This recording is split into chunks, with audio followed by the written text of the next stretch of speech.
From Chicago's CAN TV, a look at the week's events is reported in the newspapers, in the blogs and online, and on radio and TV. This is Chicago Newsroom.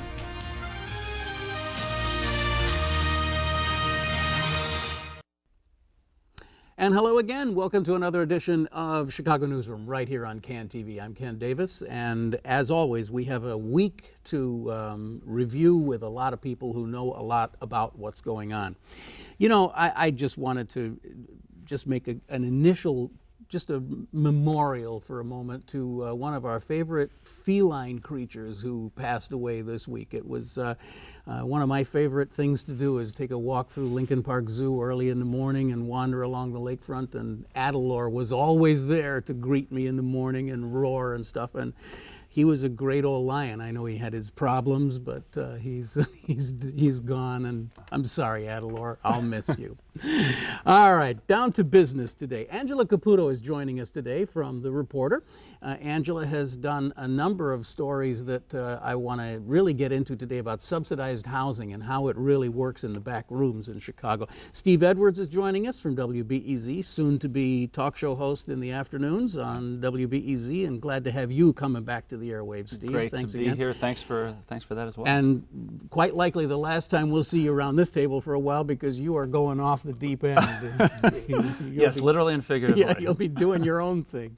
And also, if you pick up the Sun-Times, of course, and you always see the 2011 Pulitzer Prize winner, well, the guy who is one of the people responsible for that is joining us today, Frank Main, who writes exquisitely about the police and crime and all that in the city. And there have been a lot of developments that maybe we should actually start with that, Frank. A good place to start might be the fact that our new police chief, or relatively new police chief, made a couple of key command changes that might signal for the first time where he's going to go in the way he's going to run the police department. Right. They're focusing on in the Englewood district on the south side and the Harrison district, which is on the west side. And they're concerned that those two places constitute about 25% of all the murders in the city. So, and last year, Englewood's murder rate jumped 40% while the rest of the city went down. So Mayor Emanuel's real concerned about it. Thus, the superintendent is real concerned about it. Mm-hmm. And so they yanked the commander out of Englewood. And that's an interesting story in itself, who the commander was. Yeah, it was Isaac Carruthers' brother, Anthony. And, you know, he, I guess, wasn't seen as a right fit there. Interestingly, today I'm getting emails from pastors in Englewood who are upset with the change because he was replaced by Leo Schmidt, who was a gang enforcement commander, and he's a white guy. And there are a lot of people in Englewood now who are upset that there's not an African-American who replaced Carruthers, who's also African-American. So they're running into a little bit of political problems with that change. But what's going on in Englewood and the Harrison district now is that they're putting more cops in both of those districts, but they're also going to focus on a strategy called ceasefire. And essentially what they do is they identify different groups that are doing the most violence, and then they call them into a meeting and they say, if you don't stop this, we're gonna arrest all of you guys. And they offer them on the other side jobs, and tell them that we're just not here only to throw you in prison, but want you to change your life around, and we'll help you out. Now this gets a little weird because we see these things kind of rolling around. We see these cycles coming in and out. Now, Jody Weiss attempted to do that, if I recall, over at Garfield Park Conservatory. He called some of the guys in, and he got so roundly criticized for that it was, There's a little bit of a misimpression about what the strategy was.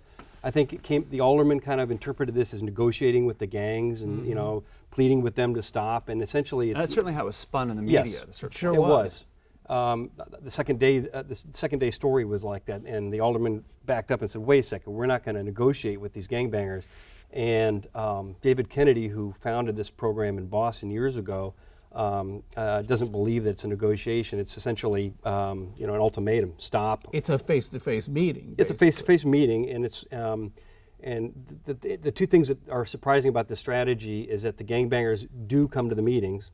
It is surprising. And they usually bring somebody who they trust, And the cops usually, they'll tell them, we're not going to arrest you when you come to the meeting. This is not a trick. And then they have a long discussion with them, not only police, feds, community people, pastors. Everybody gets a shot at talking to these guys. And then they say, okay, go out in the community and don't do it again. Preliminary numbers in the Garfield Park call-out showed that murder did go down in the areas that they focused on. So they're trying to expand it. Well, they're also, I mean, they're really threatening these guys, right? Because they're saying, if you don't cooperate with us, then we're going to go after every known member of your organization. Right. And we're going to, I mean, the word harass comes to mind. We're going to start visiting you at your house and talking to your brothers and your the catchword is group accountability. It's in like a new law enforcement, well, it's been going on for about 10, 15 years now. And that's the new strategy that they're trying to do in both of these places. You know, there's not universal acceptance of what's going on here. FOP doesn't like the fact that patrol officers are getting moved to these districts. You know, what about Jefferson Park? What about other parts of the city? So there's that concern, and then you know, there are other concerns, you know, about from the community, like I was saying before, about the you know, who the commander is in the district too. You mentioned this thing about the other side, the carrot and the stick. The other side is jobs, that they'll help you find a job. Where is the Chicago Police Department coming up with this reserve of jobs that they can help people find? I mean, that seems a little odd. They don't. What happens is other community organizations come in and offer to help these guys find jobs. And the fact is, from what I've read, is that it's not successful 100% of the time. These guys have a lot of baggage, but it's the idea that the city is reaching out to them and saying, you know, we don't treat you just as a murderer or a gangbanger.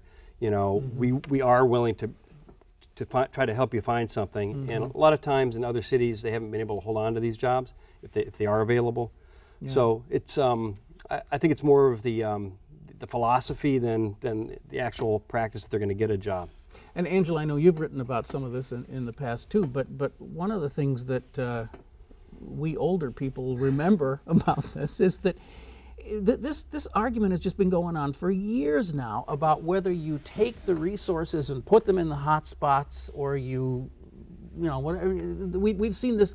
We've seen about 4 or 5 different iterations of this from the different. Whether it's beats or special command or different ops. And then in comes McCarthy, and he says, I'm going to disband all of this. And now, I mean, am I wrong? Doesn't it look like he's kind of putting the special forces back together again and putting them into West Lawn and Englewood and the same places? No, it's different. Yeah, these aren't roving citywide forces like we had before. They are, you know, local officers who are assigned to those districts. So it is different. So there's more of them, you know, you can interpret anything out of statistics. You know, I find it interesting that crime did go down citywide last year. Murders went down a couple ticks.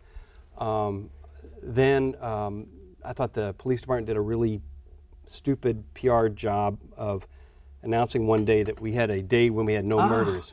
Oh. And what does that do? It sets you up for all of your detractors to say, look, in all of January, you know, your murders went up, you know, more than 40%, almost 50%. But then you can look back for the past week, and there haven't been any murders. From today back 7 days, there haven't been any murders. So I think looking at really small segments of time and whether murder goes up or down doesn't really mean a lot. It's meaningless. It's like watching the stock market for 2 hours or something. I had one quick question, though, regarding ceasefire. Yes. Because obviously Chicago's home to a different ceasefire organization that's gotten tons of attention with the film The Interrupters and the documentary. It's going to be on PBS in a couple of weeks. The Kennedy ceasefire version is very, very different. So what's CPD's feeling about these competing philosophies in terms of crime reduction in neighborhoods in Chicago? My inkling is that that McCarthy is enamored of the Boston version. And that they have no problem, I don't think, with the version that came out of the University of Illinois at Chicago, which is, like you said, a different version where they have street workers essentially who go out and try to intervene in crimes and stop them. They hear information and they go out and do it. it's not the same sort of philosophy where they call in gang members and essentially give them an ultimatum. So two totally different approaches, like you said. Yeah. And it's unfortunate because they have exactly the same name, and both of them have national attention. In fact, the ceasefire in Chicago has been exported to places like Boston, I believe. So, they have two ceasefires going there, I believe. And the ceasefire that Kennedy's behind was written up in the New Yorker in a long profile. So, I mean, it is confusing at some level, but it's also I don't think a lot of people even realize that there Yeah. are two of them out there.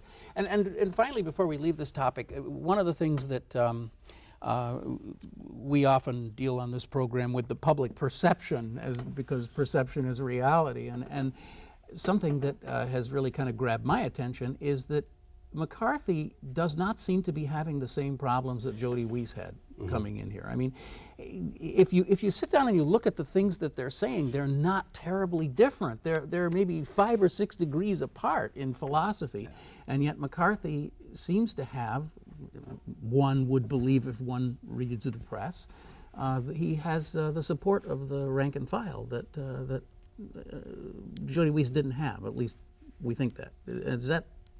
Is that an accurate observation? Mm-hmm. Okay. McCarthy's a cop, Yeah. always has been a cop. Yeah. Jody Weiss was a Fed, always was a Fed. And there's always been that division historically There's a between division. cops and feds. Right. There's some friction between Chicago police officers and the FBI. They didn't look at Weiss with a lot of trust. I think you're right. Weiss did a lot of good things. I think that the rank and file, for lots of different reasons, just from right out of the chute, didn't like Weiss. There was a case involving an officer that he disciplined, and it caused all sorts of problems. McCarthy has his detractors in the police department as well, but he's out there a lot. He's on the streets. In the last murder, the police officer's murder, Lewis, he was in the area every day, I understand, with the detectives, working on solving that case. And people see that and they say, well, this guy's a real cop. One of the things that has most stunned me about him is the way he was able to just kind of put that whole thing about extra cops to bed. I don't know how he did that. I mean, the mayor runs on this, we'll raise 1,000 new cops. Well, okay, it's 5. Well, it's 200. Well, it's, whatever. And then he just one day just says, we're fine, we don't need them. And then that was it. The union squawked a little, but not a lot. And it's gone. That issue's off the table. Well, what's interesting to me, and I think, Frank, you know this much more than I, but it's interesting the sense I get from listening to McCarthy talk is that he's interested not just in resources, but interested in philosophy around policing. What are the strategies?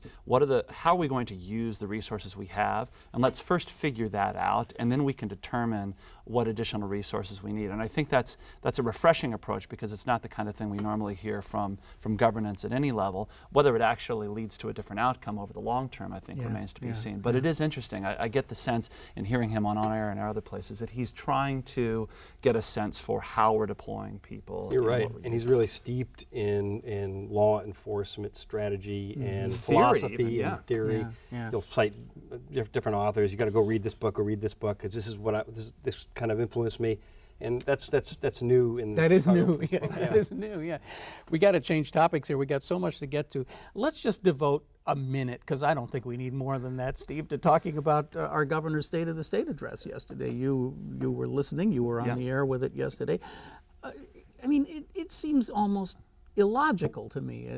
Maybe I'm just crazy, but it's like it sounds like it was like 1983 or something. Like, let's put more money into schools and roads, and everything will be better. Yeah, I mean, these addresses, the State of the State in particular, are opportunities, not unlike the State of the Union, for the governor to tout his accomplishments during his time in office or over the past year, to tout the successes and to lay out an agenda for the year ahead. So they often tend to be, at best, cheerleading for the governor's point of view and his accomplishments, and at worst, really sort of mild, bland statements about priorities in the most generic sense. And I think yesterday's address or Wednesday's address rather, was certainly on both scores quite that article. The thing with Quinn is, it's also, at some level trying to talk about progress you've made, and at the same time, you cannot ignore the realities that this state's fiscal situation is, by most measures, the worst, if not among the worst in the entire country. Right. We have massive mounting debt in terms of unpaid bills, in terms of Medicaid and pension obligations. In fact, the Civic Federation this week released a new analysis saying in 5 years, the unpaid bills, essentially, you know, are equivalent to personal credit cards, could total $37 billion.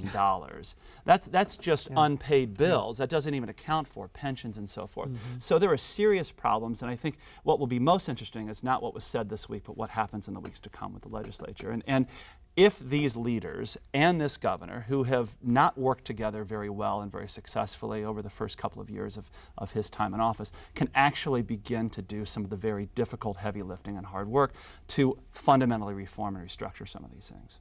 We'll be looking for that. Yeah, and by the way, our colleague, Krista McQuarrie, when I asked her the likelihood of that, she said, well, the lawmakers are already home. This was like within 30 minutes of the speech. Right. And not planning on being back. Signs aren't very encouraging at this moment.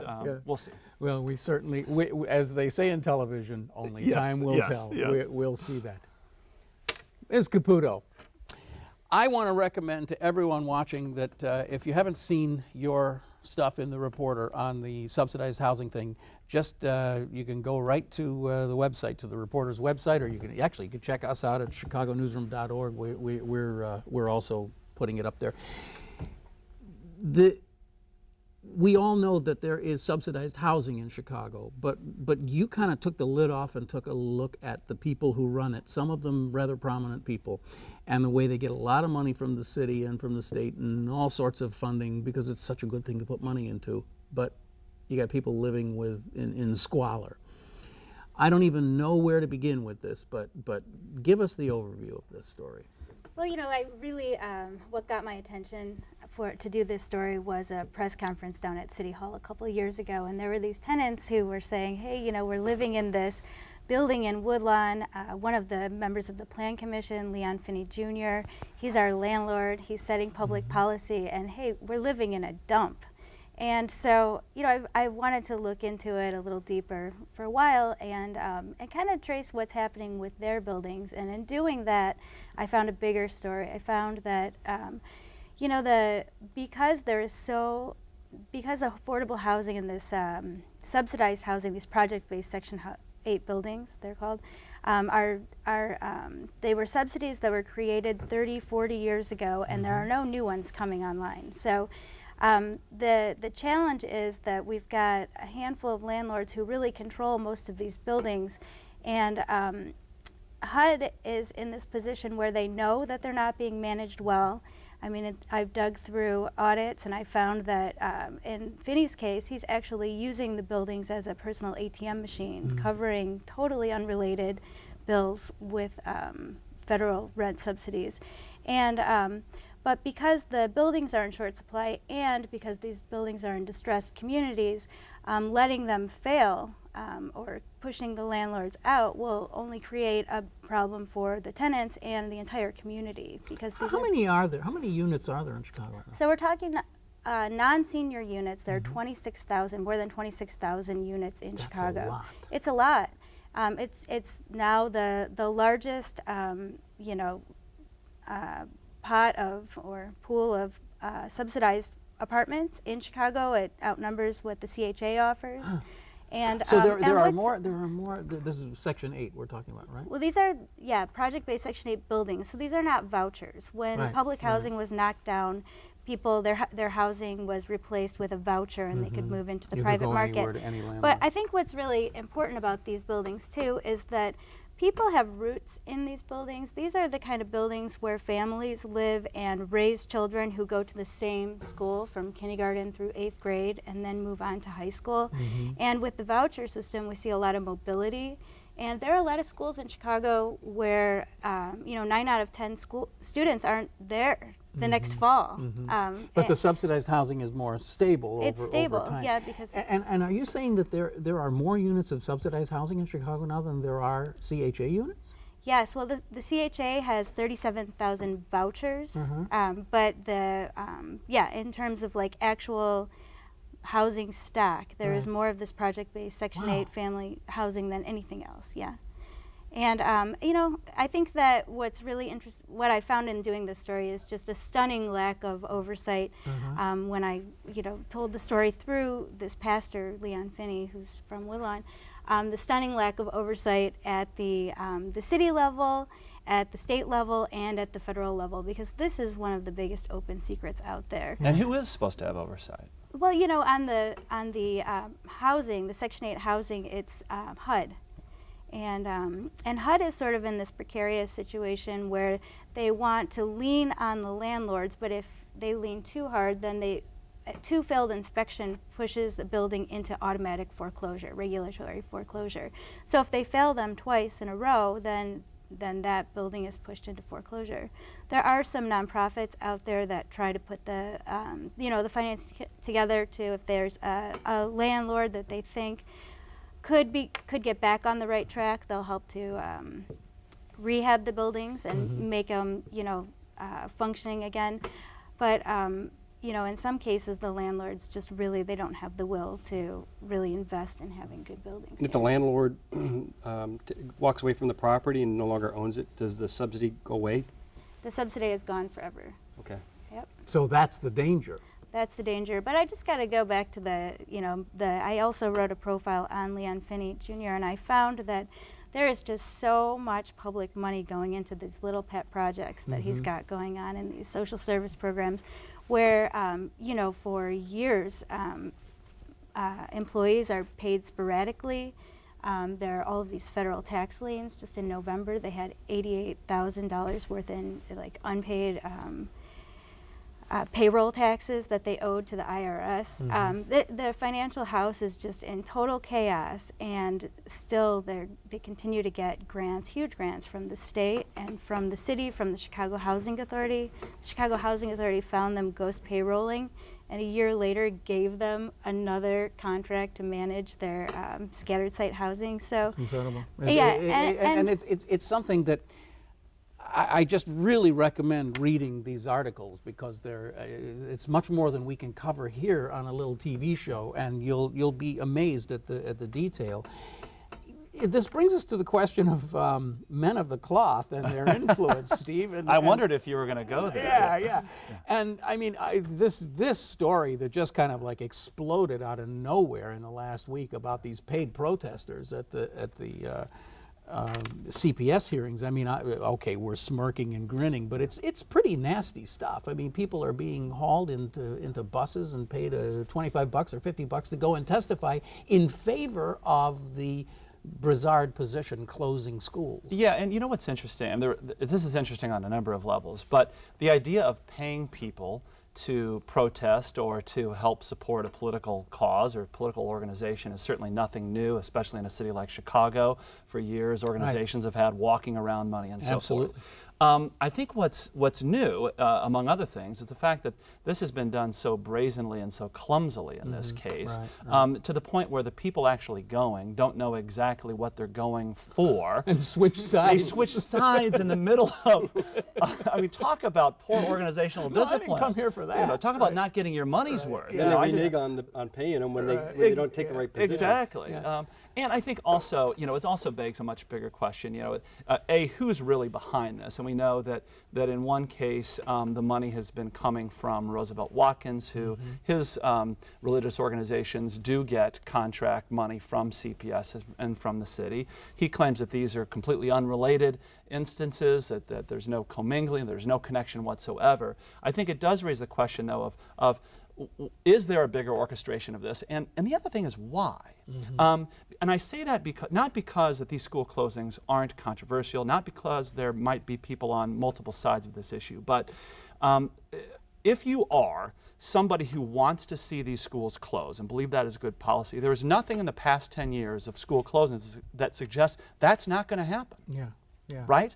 I mean, do it. you know, for better or for worse, when the district says they're going to make these closures, they happen. And so it's just an interesting set of political questions, policy questions, and who's exercising power here. Well, and there's why. also just some really, you know, my own background is both in media and in government, and I worked in press offices in the city government. So the press guy in me looks at this and says, who did this? Yes. I mean, how could no, you? that's exactly right. How Who's behind could this? you print up these signs that everybody is carrying the same damn signs? I mean, clearly there is an orchestration Right. here. I mean, so who was sitting in some warehouse somewhere printing these signs and thinking this is a really cool idea? This is not That's new, the though. I mean, look at during Walmart, during the discussion over getting Walmart. It was actually the Woodlawn organization, Leon Finney Jr.'s organization, that was busing people in and paying them to protest in favor. Look at the Children's Museum in Grant Park. Ceasefire. I mean, the ceasefire program is notorious for having people pass out political flyers. There is, maybe I'm splitting hairs, but there is something slightly more sophisticated about that. I think what's so outrageous about this is how incredibly unsophisticated it was. Just like going with pre-made signs and speeches to go up there and read, even though you have no idea what it is you're about to read. Well, anyway, Well, and just even the political calculus, as I was alluding to before, it's stunning on a lot of levels. Yes, it is. What is it you're really trying to accomplish here? And clearly, this tactic has blown up in their face thus far. Do you have any reason to believe that this was orchestrated at the highest levels of CPS? I mean, I certainly have no knowledge of that. And the reporting that we've done, and my colleagues Linda Lutton, who I should single out, and also Sarah Karp at Catalyst were really early on this story and bringing this to light. Thus far, there's been no connection made. Certainly, that is one of the key questions here, which suggests, so why would a pastor at a church put all of this together? He may have his reasons, the organization may have its reasons, but this seems more not because he coordinated just than wants that. one of these schools closed. I mean, that's not credible. Yeah, It's just not. So I don't know the answer to that question, but that is the key question that people are asking. We got a minute left. Your place of work is the Navy Pier, and Navy Pier is about to maybe undergo some facelift. The word cheese has often been used to describe Navy Pier. Did it quite well this week in her column. So, I mean, do you have any special insight to this? Do you have any reason to believe that the cheese will be swept out? Well, what's interesting is, so much attention has been paid to the designs, and some of these are really fascinating to look at. Great looking Talking stuff. about gondolas and swimming pools and swooping, arcing rampways and more green space, et cetera, et cetera. And I think all of those things, it's great to see those kinds of things considered. There's too much concrete. This, as you well know, when it was really refurbished some 15 years ago, was done largely on the cheap. At times of fiscal tightness. Bottom line here, you can't just fix the issues and the cheese at Navy Pier with design alone. You have to think about what you're programming into it too. Ain't that the truth? All right, well guys, thank you so much. It's been wonderful having you all here today. We're out of time as we usually are. Thanks to Angela Caputo from The Reporter for telling us about her stories. Thanks to Steve Edwards from WBEZ, whose news show starts in a couple of weeks. February 13th. February 13th in the afternoon on WBEZ. And to Frank May from the Chicago Sun-Times, the distinguished Sun-Times, for doing some great reporting on the police. You have been watching Chicago Newsroom. It's a community service of CAN TV, and you can see all of these programs on cable, but you can see this and other programs at cantv.org/newsroom. Okay, so we have something new now, cantv.org/newsroom, to see these shows right here. Check us out there or subscribe to us on iTunes. You can also see the archive at chicagonewsroom.com. I'm Ken Davis. Thanks for joining us. We'll see you next time with J.C. Brizard right here at this table next week on Chicago Newsroom. Thanks.